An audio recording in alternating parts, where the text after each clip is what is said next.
ദുബായിൽ പോയ സമയത്ത് എനിക്ക് ഏറ്റവും കൂടുതൽ എക്സൈറ്റ്മെന്റ് ഉണ്ടായിരുന്നത് ഗ്ലോബൽ വില്ലേജ് കാണാനായിരുന്നു. വേറെ ഒന്നുമല്ല, അവിടെ ഒരുപാട് രാജ്യങ്ങളുടെ പവിലിയൻ ഉണ്ട്. ഓരോ രാജ്യങ്ങളുടെ പവിലിയനിലും അവരവരുടെ പ്രോഗ്രാമുകളും ഡ്രസ്സും സ്കിൻ കെയർ, ഫുഡ്, അങ്ങനെ ഒരുപാട് സാധനങ്ങളുണ്ട്. നമ്മൾ വേഗം കയറിയത് ജപ്പാൻ പവിലിയനിലാണ്. കയറിയപാട് അവരുടെ ഒരുപാട് ഡാൻസും പ്രോഗ്രാമുകളൊക്കെ നമ്മൾ കണ്ടു. പിന്നെ മെയിനായിട്ട് ഫുഡ് ട്രൈ ചെയ്യുക അവരുടെ എന്നുള്ളതായിട്ട് നമ്മുടെ ലക്ഷ്യം. അതുകൊണ്ട് നമ്മൾ അവരുടെ ചീസ് കേക്ക് തന്നെ ആദ്യം പറഞ്ഞു.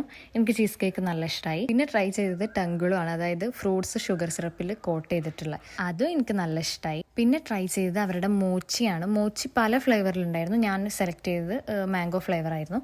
ഒരു ചുവി ടൈപ്പ് സാധനം, അതും എനിക്ക് ഭയങ്കര ഇഷ്ടമായി. പിന്നെ ഷ്രിമ്പ് ടെമ്പൂര വന്നു. അത് നമുക്കൊന്നും വായിക്ക് പിടിക്കാത്തൊരു ടേസ്റ്റ് ആണെങ്കിലും കുഴപ്പമില്ല. അങ്ങനെ അതും കൂടി ട്രൈ ചെയ്തതിന് ശേഷം ഞങ്ങൾ തായ്ലൻഡ് പവിലിയനിൽ പോയിട്ട് അവിടുന്ന് മാംഗോ സ്റ്റിക്കി റൈസ് കഴിച്ചു.